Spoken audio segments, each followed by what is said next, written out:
శ్రోతలందరికీ నమస్కారం. Old stories by Bala ఛానల్కు స్వాగతం, సుస్వాగతం. కథలు చదువుతున్నది ఉషాబాల. ఈరోజు మన కథ మామిడి చెట్టు త్యాగం. పూర్వం ఒక అడవిలో ఒక మామిడి చెట్టు ఉండేది. దానికి సమీపంలో ఒక చిన్న గ్రామం ఉండేది. ఆ గ్రామానికి చెందిన రాము అనే బాలుడు ప్రతిరోజు అడవికి వెళ్ళి ఆ చెట్టు వద్ద ఆడుకునేవాడు. అతను చెట్టు ఎక్కి మామిడి పండ్లను తినేవాడు మరియు దాని నీడలో హాయిగా నిద్రపోయేవాడు. ఆ చెట్టు మరియు రాము ఒకరితో ఒకరు చాలా సంతోషంగా ఉండేవారు. కాలక్రమేణా రాము పెరిగి పెద్దవాడయ్యాడు. ఒకరోజు అతను చాలా బాధగా చెట్టు వద్దకు వచ్చాడు. తనకు బొమ్మలు కొనుక్కోవడానికి డబ్బులు కావాలని చెప్పాడు.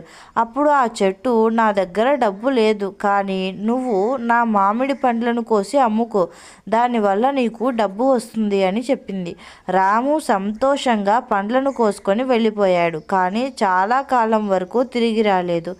మరికొన్ని ఏళ్ల తర్వాత రాము ఒక యువకుడిగా తిరిగి వచ్చాడు. తన కుటుంబం కోసం ఒక ఇల్లు కావాలని అతను చెట్టును కోరాడు. ఆ చెట్టు తన కొమ్మలను నరుక్కొని ఇల్లు కట్టుకోమని చెప్పింది. రాము కొమ్మలన్నీ నరుక్కొని వెళ్ళిపోయాడు. అయినప్పటికీ ఆ చెట్టు సంతోషంగానే ఉంది. చాలా కాలం తర్వాత ఒక వేసవి కాలంలో రాము మళ్ళీ వచ్చాడు. అప్పుడు అతను సముద్ర ప్రయాణం చేయడానికి ఒక పడవ కావాలని అడిగాడు. ఆ చెట్టు తన కాండాన్ని నరుక్కొని పడవ తయారు చేసుకోమని చెప్పింది. రాము అలాగే చేసి పడవలో వెళ్ళిపోయాడు. చివరికి చాలా ఏళ్ల తర్వాత రాము ఒక ముసలివాడిగా తిరిగి వచ్చాడు. అప్పుడు ఆ చెట్టు, నా దగ్గర నీకు ఇవ్వటానికి పండ్లు లేవు, ఎక్కడానికి కొమ్మలు లేవు అని విచారించింది. కానీ రాము తనకు కేవలం విశ్రాంతి తీసుకోవడానికి ఓ చోటు కావాలని అన్నాడు. అప్పుడు ఆ చెట్టు తన మిగిలి ఉన్న వేర్ల మీద కూర్చొని విశ్రాంతి తీసుకోమని ఆహ్వానించింది. రాము అక్కడ కూర్చొని విశ్రాంతి తీసుకున్నప్పుడు ఆ మామిడి చెట్టు ఎంతో సంతోషించింది.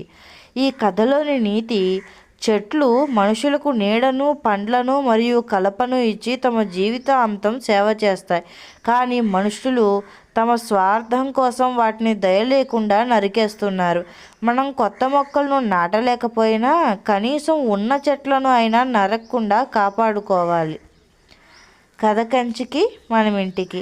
ఈ కథ కనుక మీకు నచ్చినట్లయితే నా ఛానల్ను లైక్ చేయండి, షేర్ చేయండి, సబ్స్క్రైబ్ చేసుకోండి.